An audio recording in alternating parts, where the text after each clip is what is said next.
Menguak misteri kematian Syekh Siti Jenar. Beragamnya versi yang menjelaskan tentang asal-usul dan sosok Syekh Siti Jenar telah menarik minat banyak kalangan sejarawan muslim di negeri kita untuk menyelidikinya lebih jauh. Maka demikian pula halnya tentang misteri kematian tokoh wali yang satu ini, yang konon selain alim dan dikenal weruh sakdurunge winarah tahu sebelum terjadi, memiliki kemampuan melihat sesuatu yang belum terjadi, memandang masa depan dengan jelas, terarah, terukur, dan terencana, adalah sosok yang sekaligus juga diakui sakti mandraguna pada masanya. Namun hingga kini tetap saja tersisa banyak pertanyaan terkait kematiannya. Benarkah dia telah dieksekusi mati oleh para wali? Jika benar, siapa sebenarnya sosok wali yang telah membunuhnya? Jika salah, siapa pembunuh Syekh Siti Jenar yang sesungguhnya, dan di manakah jasadnya dikebumikan? Tak dapat disangkal bahwa dalam berbagai literatur yang membahas putar kematian Syekh Siti Jenar, secara umum kesamaan yang diperlihatkan hanya sebatas yang berkaitan dengan masanya saja. Yaitu keterangan yang menyebutkan bahwa sang Syekh wafat pada masa kerajaan Islam Demak di bawah pemerintahan Raden Fatah, atau sekitar akhir abad 15 dan awal abad 16. Itu pun masih mengecualikan sebagian kisah versi Cirebon, yang menyebutkan bahwa wafatnya Syekh Siti Jenar justru terjadi pada masa Sultan Trenggono. Sementara terkait proses kematiannya, berbagai sumber yang ada memberikan penjelasan yang berbeda-beda. Tak heran bila sampai saat ini, terdapat beberapa asumsi tentang misteri kematian Syekh Siti Jenar tersebut.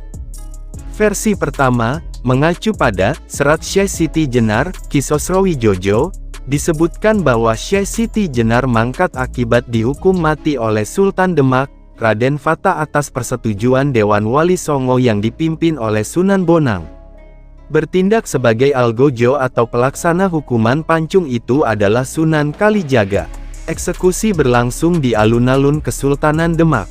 Menurut versi kedua, sebagaimana tercantum dalam Wawacan Sunan Gunung Jati bagian ke-39, Syekh Siti Jenar dijatuhi hukuman mati oleh Sunan Gunung Jati.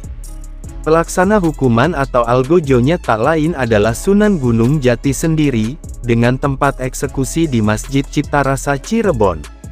Mayat Syekh Siti Jenar dimandikan oleh Sunan Kalijaga, Sunan Bonang, Sunan Kudus, dan Sunan Giri, kemudian dimakamkan di Graksan, yang kemudian disebut sebagai Pasarean Kemlaten. Merujuk pada versi pertama, menyebutkan secara lebih detail prosesi eksekusi Syekh Siti Jenar saat dipenggal lehernya oleh Sunan Kalijaga.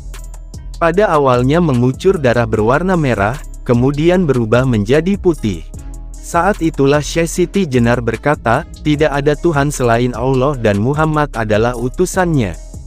Kemudian tubuh Syekh Siti Jenar naik ke surga seiring dengan kata-kata, "Jika ada seorang manusia yang percaya kepada kesatuan selain dari Allah yang Maha Kuasa, dia akan kecewa, karena dia tidak akan memperoleh apa yang dia inginkan."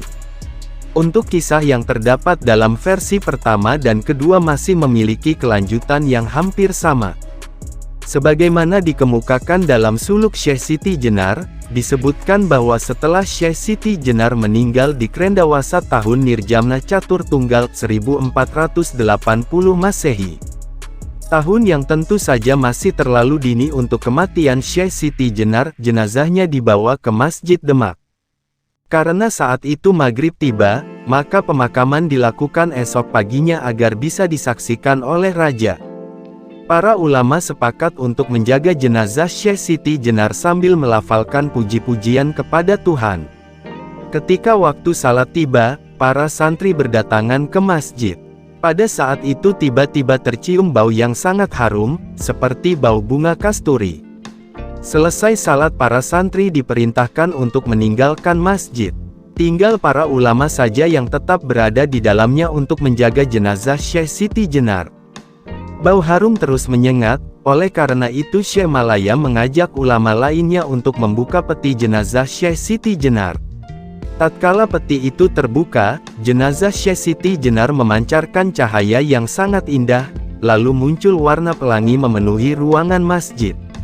Sedangkan dari bawah peti memancarkan sinar yang amat terang, bagaikan siang hari. Dengan gugup, para ulama mendudukkan jenazah itu, lalu bersembah sujud sambil menciumi tubuh tanpa nyawa itu bergantian hingga ujung jari. Saat jenazah kembali dimasukkan ke dalam peti, Syekh Malaya terlihat tidak berkenan atas tindakan rekan-rekannya itu. Sedangkan dalam suluk Syekh Siti Jenar dan suluk Wali Sanga dikisahkan bahwa para ulama telah berbuat curang. Jenazah Syekh Siti Jenar diganti dengan bangkai anjing kudisan. Jenazah itu pun mereka makamkan di tempat yang dirahasiakan. Peti jenazah diisi dengan bangkai anjing kudisan. Bangkai itu dipertontonkan keesokan harinya kepada masyarakat untuk mengisyaratkan bahwa ajaran Syekh Siti Jenar adalah sesat. Digantinya jenazah Syekh Siti Jenar dengan bangkai anjing ini ternyata diketahui oleh salah seorang muridnya yang bernama Ki Luntang. Dia datang ke Demak untuk menuntut balas. Maka terjadilah perdebatan sengit antara Ki Luntang dengan para wali yang berakhir dengan kematiannya. Sebelum mati, Ki Luntang menyindir kelicikan para wali dengan mengatakan, "Luh tapayo totonen dereng sun mantuk, yen wus muli salinen, bangke sakarep mudadi. Kadal, kodok, rase, luwak, kucing kuwuk kang gampang leh musandi, upaya sadela entuk, wangsul sinantun gajah, sun pasteake siranora bisa luruh reh tanah jawatan ana. Nah silahkan lihat diriku yang hendak menjemput kematian. Jika nanti aku telah mati, kau boleh mengganti jasadku sekehendakmu, dengan kadal, kodok, rase, luwak atau kucing tua yang mudah kau peroleh. Tapi, jika hendak mengganti dengan gajah, kau pasti tidak akan bisa karena di tanah Jawa tidak ada."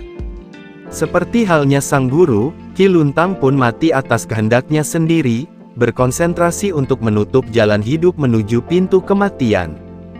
Versi ketiga, seperti disebutkan bahwa Syekh Siti Jenar meninggal karena dijatuhi hukuman mati oleh Sunan Giri, dan algojo pelaksana hukuman mati tersebut adalah Sunan Gunung Jati. Sebagian riwayat menyebutkan bahwa vonis yang diberikan Sunan Giri atas usulan Sunan Kalijaga. Dikisahkan juga bahwa Syekh Siti Jenar mempunyai sebuah pesantren yang banyak muridnya. Namun sayang, ajaran-ajarannya dipandang sesat dan keluar dari ajaran Islam. Ia mengajarkan tentang keselarasan antara Tuhan, manusia dan alam. Hubungan manusia dengan Tuhannya diungkapkan dengan manunggaling kawula Gusti dan curiga manjing warangka. Hubungan manusia dengan alam diungkapkan dengan mengasah mingising budi, memasuh malaning bumi, dan hamemayu hayuning bawana, yang bermuara pada pembentukan jalma sulaksana, al-insan al-kamil, sarira batara, manusia paripurna, adi manusia, yang imbang lahir batin, jiwa raga, intelektual spiritual, dan kepala dadanya. Konsep manunggaling kawula Gusti oleh Syekh Siti Jenar disebut dengan uninong aning unong, saat sepi senyap, hening, dan kosong. Sesungguhnya zat Tuhan dan zat manusia adalah satu, manusia ada dalam Tuhan dan Tuhan ada dalam manusia. Sunan Giri sebagai ketua persidangan, setelah mendengar penjelasan dari berbagai pihak dan bermusyawarah dengan para wali, memutuskan bahwa ajaran Syekh Siti Jenar itu sesat. Ajarannya bisa merusak moral masyarakat yang baru saja mengenal Islam. Karenanya Syekh Siti Jenar dijatuhi hukuman mati. Meski demikian, Syekh Siti Jenar masih diberi kesempatan selama setahun untuk memperbaiki kesalahannya sekaligus menanti berdirinya negara Demak secara formal, karena yang berhak menentukan hukuman adalah pihak negara. Kalau sampai waktu yang ditentukan ia tidak mengubah pendiriannya, maka hukuman tersebut akan dilaksanakan. Sejak saat itu, pesantren Syekh Siti Jenar ditutup dan murid-muridnya pun bubar, menyembunyikan diri dan sebagian masih mengajarkan ajaran wahdatul wujud meskipun secara sembunyi-sembunyi. Setelah 1 tahun berlalu, Syekh Siti Jenar ternyata tidak mengubah pendiriannya. Maka dengan terpaksa Sunan Gunung Jati melaksanakan eksekusi yang telah disepakati dulu. Jenazah Syekh Siti Jenar pun dimakamkan di lingkungan keraton agar orang-orang tidak mengkultuskannya.